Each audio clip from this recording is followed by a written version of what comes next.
Shalom, jemaat GKI Sangkrah dimanapun berada. Jumpa lagi di dalam Renungan Harian GKI Sangkrah hari ini 27 Mei 2025. Mari sebelum kita membaca dan merenungkan firman Tuhan, bersama-sama kita berdoa. Tuhan, terima kasih untuk kesempatan hari ini kami boleh membaca dan merenungkan firman Tuhan. Bukakanlah mata rohani kami Tuhan, agar kami dimampukan melihat kuasa Tuhan yang berlimpah-limpah di dalam kehidupan kami. Di dalam Yesus kami berdoa dan bersyukur. Amin. Bacaan kita pada hari ini diambil dari Yohanes 10 ayat 10. Demikian firman Tuhan. Pencuri datang hanya untuk mencuri dan membunuh dan membinasakan. Aku datang supaya mereka mempunyai hidup dan mempunyainya dalam segala kelimpahan. Jemaat yang terkasih di dalam Tuhan Yesus Kristus, banyak di antara kita yang seringkali menafsirkan ayat ini sebagai ayat yang secara harafiah kita menafsirkannya. Bagaimana Tuhan memberkati secara berlimpah-limpah, itu hanya dipandang sebagai berkat jasmani, berkat materi yang banyak.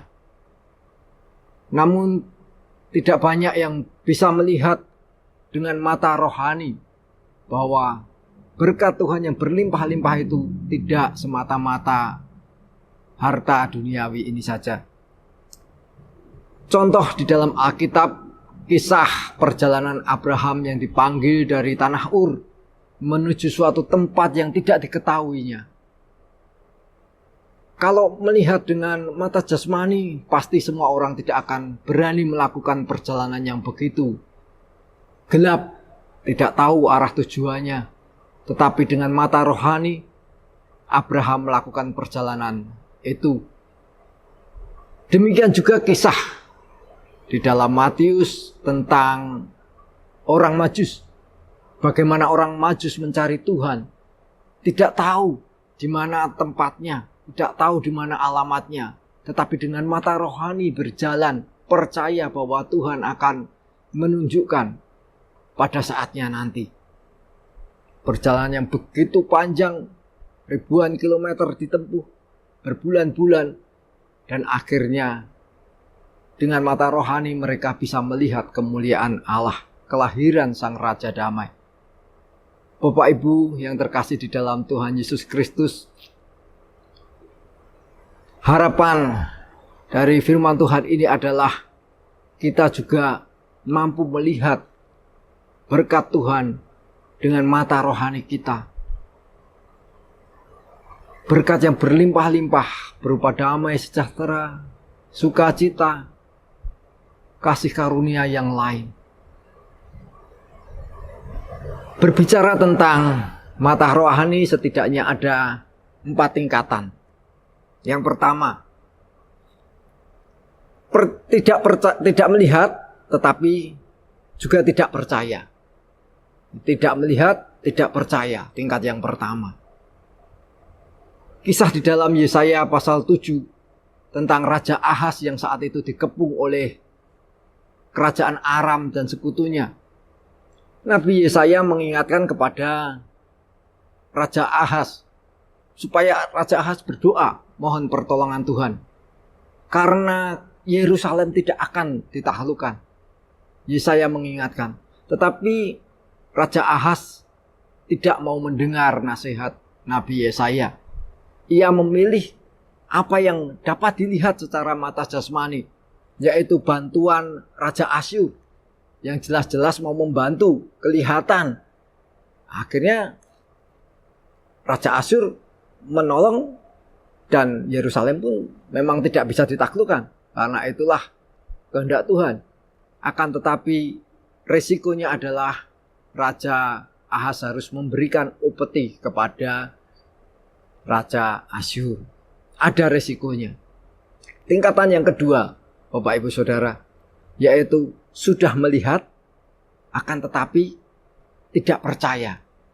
Di dalam Matius 28 ayat 2 sampai 4 dikisahkan para penjaga kubur Yesus melihat kebangkitan Yesus. Bumi bergetar, batu makam terguling, penutup gua itu terguling. Mereka sudah melihat, menyaksikan bahwa Yesus telah bangkit. Tetapi ketika mereka melaporkan kejadian itu kepada pemimpin-pemimpin agama, maka mereka diminta berbohong dan menyebarkan berita hoak bahwa murid-muridnya malam-malam hari mencuri mayat Yesus. Mereka sudah melihat, namun mereka menolak percaya. Ada sebuah kisah. Seorang pemain biola terkenal dari Amerika, namanya Joshua Bell. Begitu ahli memainkan biola, jika ia mengadakan konser, harga tiketnya mungkin mencapai jutaan rupiah per orang. Suatu saat Joshua Bell ini mengadakan sosial eksperimen. Dia bermain biola ngamen di bawah tanah, di terminal bawah tanah, subway gitu ya, stasiun kereta api bawah tanah. Ribuan orang berlalu lalang di sana. Tetapi selama 45 menit bermain biola, tidak ada seorang pun yang mengenal Joshua Bell dan menikmati permainannya. Hanya seorang wanita yang 20 menit terakhir berdiri menyaksikan permainan biola dari Joshua Bell. Dan ketika Joshua Bell mengakhiri permainannya, dia mendekati wanita itu dan wanita itu berkata, "Joshua Bell ya?" Dan Joshua Bell akhirnya memperkenalkan diri dan wanita ini memberi tips beberapa dolar. Luar biasa, wanita ini bisa menyaksikan konser Joshua Bell seorang diri dan menikmati secara gratis. Bapak Ibu Saudara, terkadang kita menyaksikan berkat-berkat Tuhan yang luar biasa di dalam hidup kita, namun kita seringkali tidak menyadari, seperti ribuan orang di subway, stasiun kereta bawah tanah itu. Lalu lalang kita sibuk dengan urusan kita sendiri, kita tidak melihat kasih Allah yang luar biasa dalam hidup kita. Tingkatan yang ketiga, setelah tadi yang pertama tidak melihat dan tidak percaya, yang kedua sudah melihat tapi tidak percaya, yang ketiga melihat baru percaya.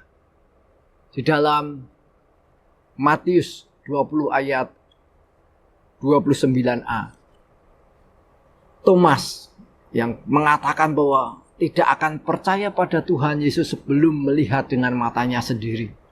Dan setelah melihat, barulah dia percaya. Sedangkan tingkat yang keempat, tidak melihat namun percaya.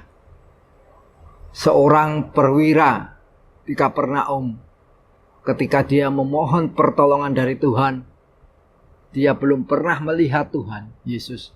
Dia belum pernah bertemu dengan Tuhan Yesus, namun dia percaya. Kalau Tuhan Yesus mengatakan dan dia melaksanakan apa yang dikatakan Tuhan Yesus, pasti hambanya sembuh. Maka hamba dari perwira Kapernaum ini pun disembuhkan karena mata rohani, iman percaya dari perwira Kapernaum ini melihat kuasa Tuhan di dalam hidupnya. Demikian juga saudara dan saya, tidak melihat namun kita percaya bahwa Tuhan selalu ada di dalam hidup kita dengan berkat-Nya, kuasa-Nya yang melimpah-limpah. Tuhan memberkati firman-Nya, Tuhan memberkati kita semua. Amin. Kita berdoa. Tuhan, terima kasih atas firman yang boleh mengingatkan kami, untuk kami dapat membuka mata rohani kami, melihat berkat-berkat yang Tuhan sediakan berlimpah-limpah di dalam hidup kami. Terima kasih Tuhan, hanya di dalam Yesus kami berdoa dan bersyukur. Amin.